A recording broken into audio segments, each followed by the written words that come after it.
ओम साईं राम। श्री साईं सच्चरित्र अध्याय 6। रामनवमी उत्सव, मस्जिद का जीर्णोद्धार, गुरु के कर स्पर्श की महिमा, चंदन समारोह, उर्स और रामनवमी का समन्वय, मस्जिद का जीर्णोद्धार। गुरु के कर स्पर्श के गुण। जब सद्गुरु ही नाव की खिवैया हैं तो वे निश्चय ही कुशलता तथा सरलता पूर्वक इस भवसागर के पार उतार देंगे। सद्गुरु शब्द का उच्चारण करते ही मुझे श्री साईं की स्मृति आ रही है। ऐसा प्रतीत होता है कि मानो वे स्वयं मेरे सामने खड़े हैं और मेरे मस्तक पर उदी लगा रहे हैं। देखो देखो, वे अब अपना वरद हस्त उठाकर मेरे मस्तक पर रख रहे हैं। अब मेरा हृदय आनंद से भर गया है। मेरे नेत्रों से प्रेमा आंसू बह रहे हैं। सद्गुरु के कर स्पर्श की शक्ति महान आश्चर्यजनक है। लिंग सूक्ष्म शरीर जो संसार को भस्म करने वाली अग्नि से भी नष्ट नहीं होता है, वह गुरु के कर स्पर्श से पल भर में ही नष्ट हो जाता है। अनेक जन्मों के समस्त पाप नष्ट हो जाते हैं।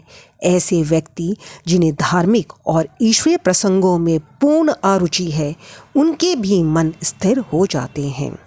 श्री साईं बाबा के मनोहर रूप के दर्शन कर कंठ प्रफुल्लता से रुंध जाता है। आँखों से अश्रुधारा प्रवाहित होने लगती है और जब हृदय भावों से भर जाता है तब सोहम भाव की जागृति होकर आत्म अनुभव के आनंद का आभास होने लगता है। मैं और तू का भेद द्वैत भाव नष्ट हो जाता है और तत्क्षण ही ब्रह्म के साथ अभिन्नता प्राप्त हो जाती है। जब मैं धार्मिक ग्रंथों का पठन करता हूँ तो क्षण क्षण में सद्गुरु की स्मृति हो जाती है। बाबा राम या कृष्ण का रूप धारण कर मेरे सामने खड़े हो जाते हैं और स्वयं अपनी जीवन कथा मुझे सुनाने लगते हैं। अर्थात जब मैं भागवत का श्रवण करता हूँ तब बाबा श्री कृष्ण का स्वरूप धारण कर लेते हैं और तब मुझे ऐसा प्रतीत होने लगता है कि वे ही भागवत या भक्तों के कल्याणार्थ उद्धव गीता सुना रहे हैं। जब कभी भी मैं किसी से वार्तालाप किया करता हूँ तो मैं बाबा की कथाओं को ध्यान में लाता हूँ, जिससे उनका उपयुक्त अर्थ समझाने में सफल हो सकूं। तब एक एक शब्द ये वाक्य की रचना भी नहीं कर पाता हूँ, परंतु जब वे स्वयं कृपा कर मुझसे लिखवाने लगते हैं तो फिर उसका कोई अंत नहीं होता। जब भक्तों में अहंकार की वृद्धि होने लगती है तो वे शक्ति प्रदान कर उसे अहंकार शून्य बनाकर अंतिम ध्येय की प्राप्ति करा देते हैं तथा उसे संतुष्ट कर अक्षय सुख का अधिकारी बना देते हैं। जो बाबा को नमन कर अनन्य भाव से उनकी शरण जाता है, उसे फिर कोई साधना करने की आवश्यकता नहीं है। धर्म, अर्थ, काम और मोक्ष उसे सहज ही प्राप्त हो जाते हैं। ईश्वर के पास पहुँचने के 4 मार्ग हैं: कर्म, ज्ञान, योग और भक्ति। इन सब में भक्ति मार्ग अधिक कणकाकीर्ण, गड्ढों और खाइयों से परिपूर्ण है।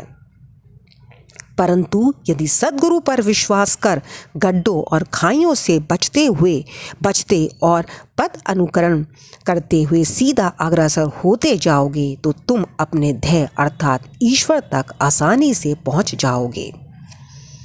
श्री साईं बाबा ने निश्चयात्मक स्वर में कहा है कि स्वयं ब्रह्मा और उनकी विश्व को उत्पत्ति, रक्षण और लय करने आदि की भिन्न भिन्न शक्तियों के प्रत्यक्ष में भी एकत्व है।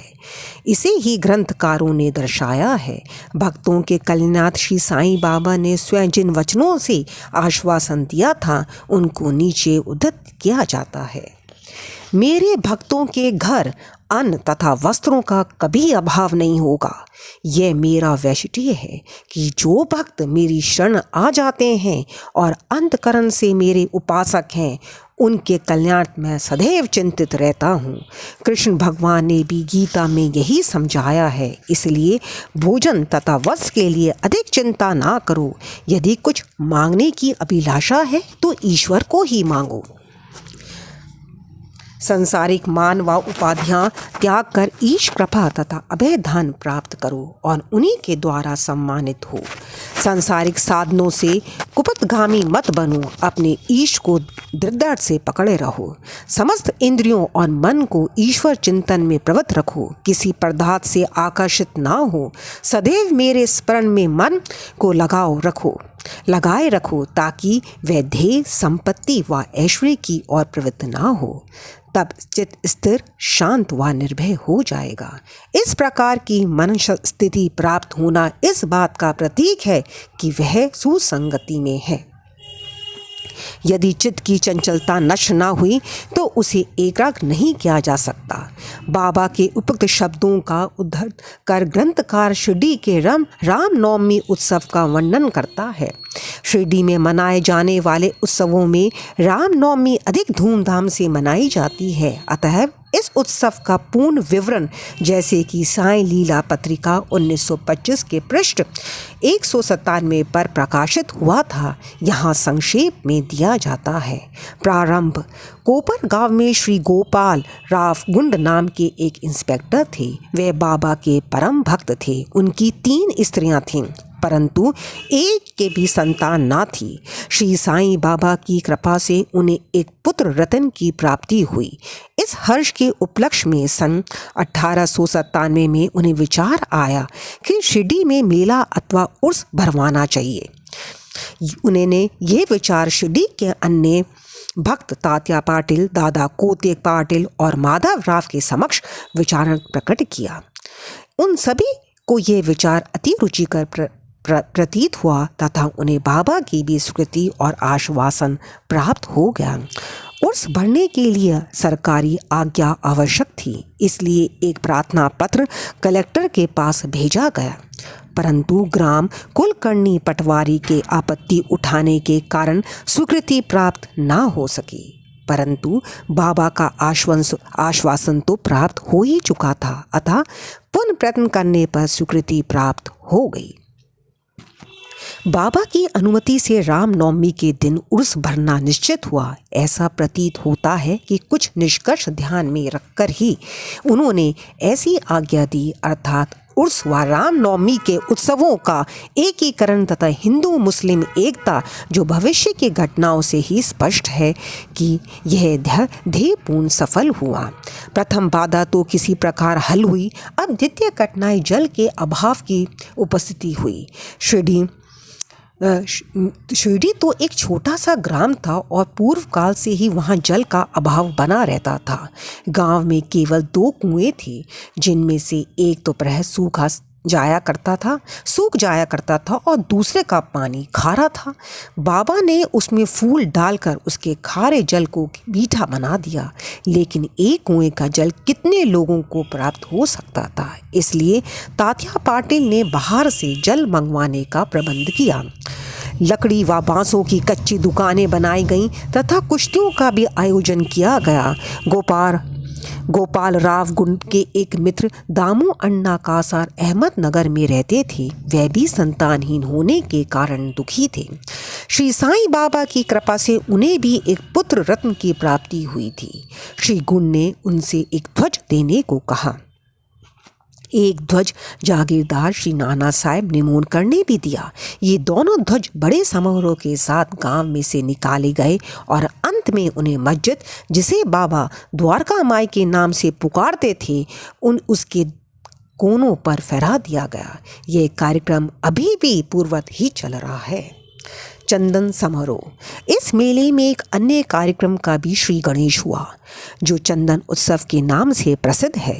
ये कुराहल के एक मुस्लिम भक्त श्री अमीर शक्कल दलाल के मस्तिष्क की सूझ थी। प्रायः इस प्रकार का उत्सव सिद्ध मुस्लिम संतों के समान में ही किया जाता है। बहुत सा चंदन घिसकर और बहुत सी चंदन धूप थालियों में भरी जाती है तथा लोबान जलाते हैं और अंत में उन्हें मस्जिद में पहुंचाकर जुलूस समाप्त हो जाता है। थालियों का चंदन और धूप नीम पर और मस्जिद की दीवारों पर डाल दिया जाता है। इस उत्सव का प्रबंध प्रथम 3 वर्षों तक श्री अमीर शक्कर ने किया और उसके पश्चात उनकी धर्मपत्नी ने किया। इस प्रकार हिंदुओं द्वारा ध्वज व मुसलमानों के द्वारा चंदन का जुलूस एक साथ चलने लगा और अभी तक उसी तरह चल रहा है। प्रबंध। रामनवमी का दिन श्री साईं बाबा के भक्तों को अत्यंत ही प्रिय और पवित्र है। कार्य करने के लिए बहुत से स्वयंसेवक तैयार हो जाते थे और वे मेले के प्रबंध में सक्रिय भाग लेते थे। बाहर के समस्त कार्यों का भार तात्या पाटिल और भीतर के कार्यों को श्री साईं बाबा की एक परम भक्त महिला राधा कृष्ण माई संभालती थी। इस अवसर पर उनका निवास स्थान अतिथियों से परिपूर्ण रहता और उन्हें सब लोगों की आवश्यकताओं का भी ध्यान रखना पड़ता था। साथ ही वह मेले की समस्त आवश्यक वस्तुओं का भी प्रबंध करती थीं। दूसरा कार्य जो वह स्वयं खुशी से किया करती वह था मस्जिद की सफाई करना, चूना पोतना आदि। मस्जिद की फर्श तथा दीवारें निरंतर धूनी जलने के कारण काली पड़ जा गई थीं। जब रात्रि को बाबा चावड़ी में विश्राम करने चले जाते तब वे ये कार्य कर लिया करती थीं। समस्त वस्तुएं धुनी सहित बाहर निकालनी पड़ती थीं और सफाई व पुताई हो जाने के पश्चात पूर्वत सजा दी जाती थीं।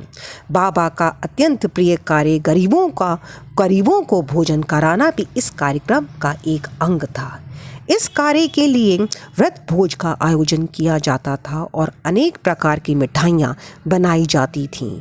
ये सब कार्य राधा कृष्ण माई के निवास स्थान पर ही होता था।